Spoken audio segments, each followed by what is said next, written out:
Okay, welcome back. This video is going to be about floor plans and drawing floor plans and all the things you need to remember when you're doing that. So the floor plan for a house.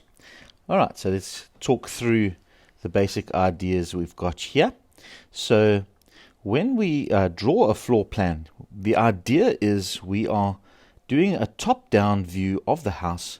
It's almost as though we've cut through the house and remove the roof and the walls, and now we're looking down at the top of this house. Alright, so for the floor plan, we started off with a few walls that were given to us.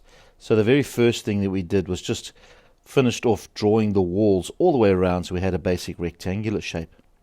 Then we remembered that our house had a front door and two windows, and then we've added windows going around the entire house.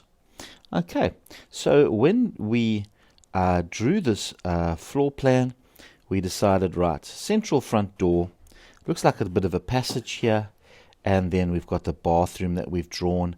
The window is basically a windowsill with a very thin little piece of glass in it. The kitchen, same idea, nice big window there, and we're looking at sinks and things like that.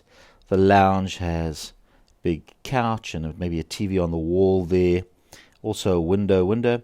But interestingly enough, they ask us to make sure we do hatching. And hatching are just these little double lines to show that these walls have been cut through. So that's what hatching is. That we asked to show doors. So yes, so we drew the door, and then we just put little arrows to indicate, okay, well, that's how the door opens and closes. And they also asked us to show some fixtures and show some windows. Alright, so there's the basic floor plan. This little house, very, very basic. Single bathroom, single kitchen, little lounge area, and a single bedroom. Okay, thank you.